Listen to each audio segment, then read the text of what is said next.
So, something that I've been kind of thinking about a lot, just like over the past few weeks, has kind of been this idea of like how you view yourself and how you present yourself to other people.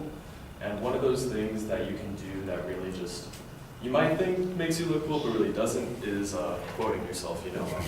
I remember something I heard a while back was, don't quote yourself unless you want to seem like a douchebag. Late great Matthew McGee is rest his soul.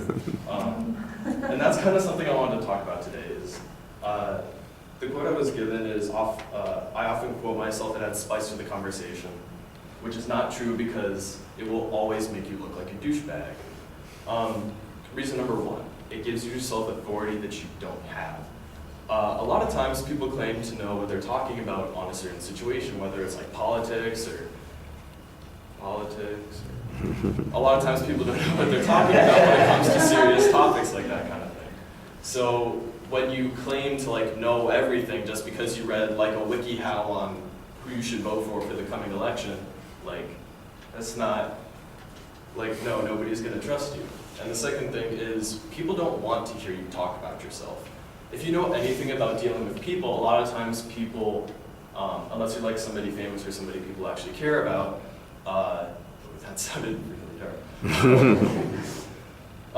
People don't really want to hear you talk about yourself. The most interesting conversation and the most relatable way to connect to people is actually asking them about themselves, what they like to do, so that you can kind of get a better feel for them. And unless you're like asking the question, you don't want to be like, "Hi, my name is Matthew McGee. I do blah blah blah blah blah. These are all my accomplishments." Like, do you have any accomplishments like these? Or and the third thing is, 9 out of 10 times, if you're quoting yourself on a problem that you said a friend has had, like, oh, you're a douchebag whenever you get a girlfriend, and then they get a girlfriend, and then everybody accuses them of being a douchebag, you don't want to be like, haha, I told you you'd be a douchebag when you got a girlfriend. Like, no, like they probably already know that because you say it to them so many times. They probably don't want to hear like, oh, yeah, you're right. I probably really should have listened to you. They're probably already thinking that in the back of their mind, and just rubbing it in their face probably isn't going to help with them being a douchebag toward you. So it's not a good idea. So all in all, just kind of quoting yourself really establishes an ethos or like a reputation that you don't have. A lot of times, if you're talking about yourself, it's not really gonna, unless like prompted, like somebody asks you about yourself, it's not really warranted a lot of the time.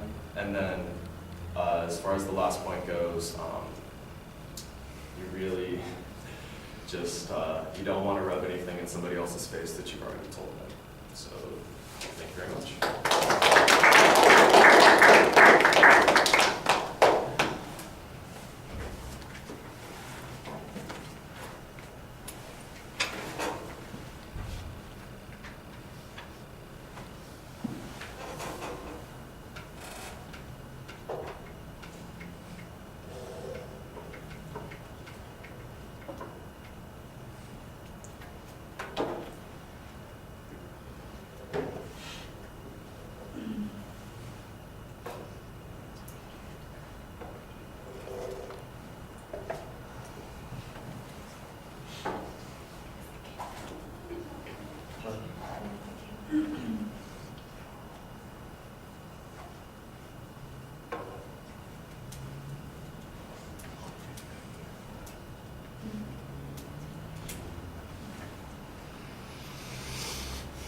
All right, Matthew, it sounded like you're going to start out really well organized, and then it turns out that that's not really what happens. You just start going on subjects and riffing on them, and they don't always come together. I think there's probably some dividing points in some of the supporting points that you have, but it's hard to pick them out.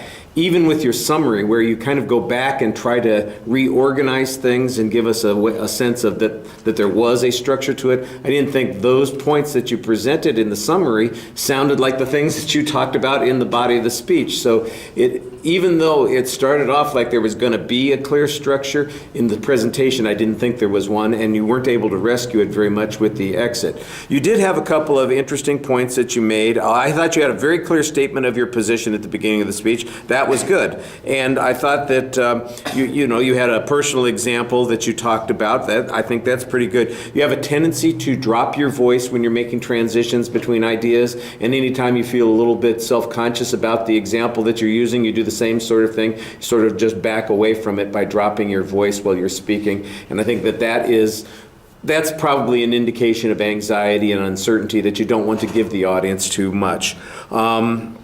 There was one section where you had some interesting exaggerated gestures, and you can tell that you're really trying to be a little bit more engaging here, but because that happens just like in that one section and the rest of the time everything is so contained, it felt a little bit awkward, but I appreciated the effort that you were making there. Your facial expressions, you do look animated while you're speaking to us.